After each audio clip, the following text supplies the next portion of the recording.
Muito bem, Davi chegou em Jerusalém e os problemas já estão acompanhando.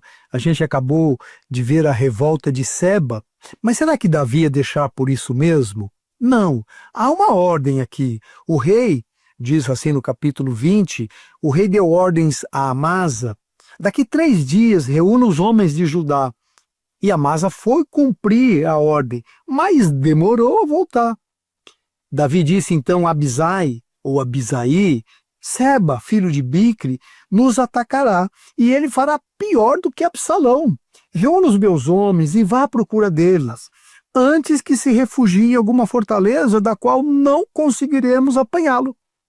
Então, sob o comando de Abisai, os melhores soldados, os homens de Joabe, os queretitas, os peletistas, saíram de Jerusalém em busca de Sebe, filho de Bicre. Aproximando-se da rocha de Gibeon, Amasa, que tinha saído antes, veio ao encontro deles. Joabe estava em traje militar com uma espada presa à cintura, mas a espada escapou e caiu no chão. Então Joabe cumprimentou Amasa. Como está, meu irmão? E segurou a barba de Amasa com a mão direita, como se fosse beijá-lo.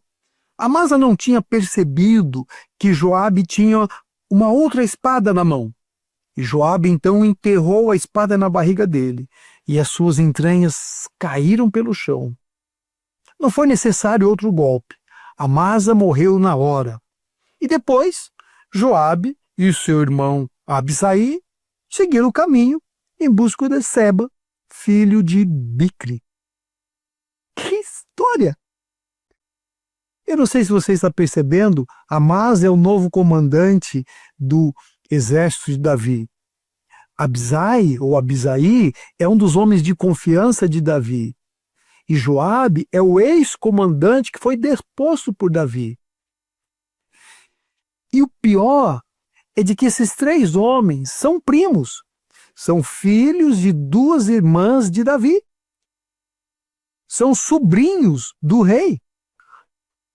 E o que nós vamos encontrar aqui é essa justiça distorcida.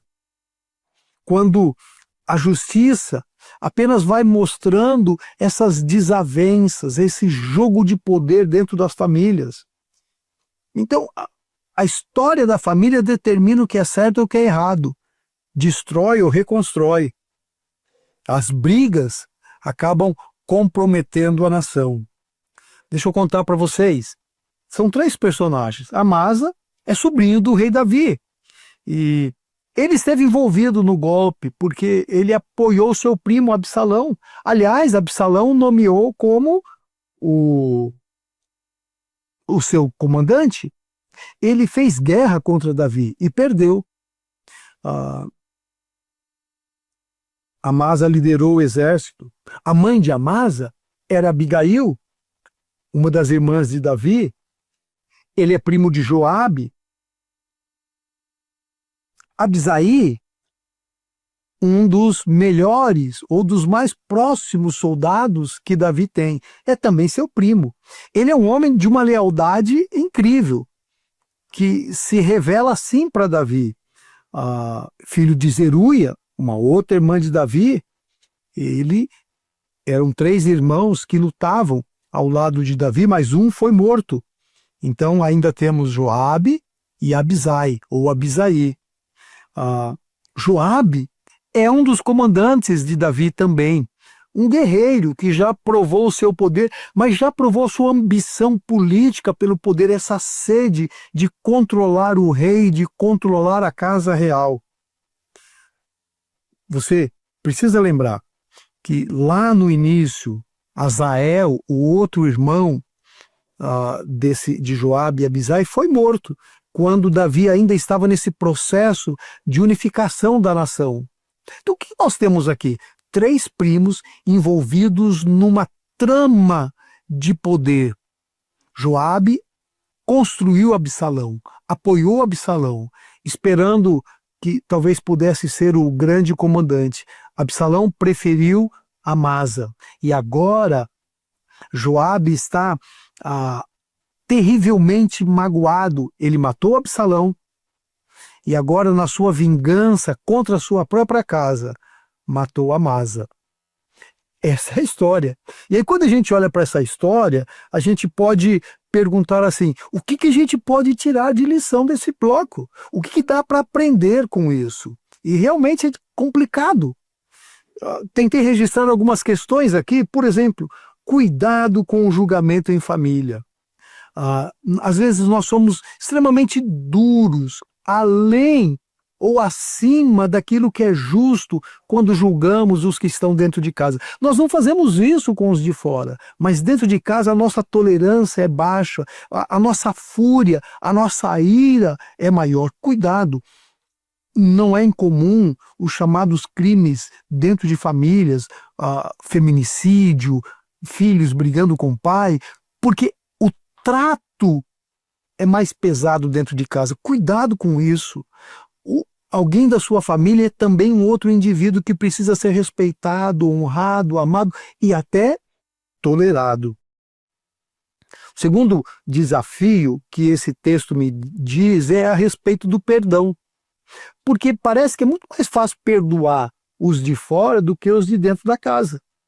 É muito mais fácil conviver com um estranho e até perdoá-lo por conta de mágoas, ressentimentos, do que perdoar o meu irmão que está do meu lado, o meu primo, o meu pai, a minha mãe, meu marido, minha mulher. Joabe é um homem cheio de ira, de ódio, de mágoa, e ele não perdoa. Ele não perdoa Absalão, ele não perdoa Amasa, ele mata. Cuidado quando você não é capaz de perdoar quem está perto, o seu próprio sangue.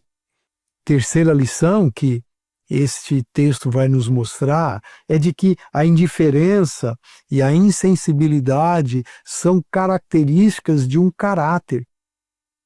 Joabe é esse indivíduo. Ele acabou de matar Absalão e se apresenta diante do rei questionando o choro do rei. Agora, ele mata o seu primo, monta o seu cavalo e vai cumprir uma ordem, como se tivesse matado uma barata, uma coisa asquerosa, indiferenças, insensibilidade. A morte do primo não interfere. Aliás, a morte de dois primos, Absalão e agora Amasa. Ele segue como se nada tivesse acontecido. Isso também pode acontecer com a gente. Cuidado para que o seu coração não chegue nesse ponto onde o outro não é importante. Então não precisa ser chorado, não precisa ser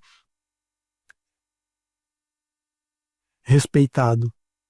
Essa é uma diferença, porque Davi é aquele que chora até pelos inimigos. Joabe esquece.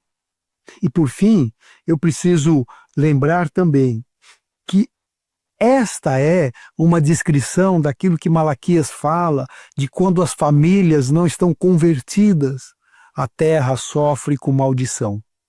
Por isso, cuide da maneira como você trata dos seus problemas dentro de casa, para que a justiça, a ira e a fúria não ultrapassem os limites daquilo que é correto, e você acabe virando um Joabe. Que Deus nos ajude e nos abençoe nesse sentido. Mas a história termina aqui? Não. A gente ainda tem uma outra parte para continuar. E eu te espero no próximo episódio.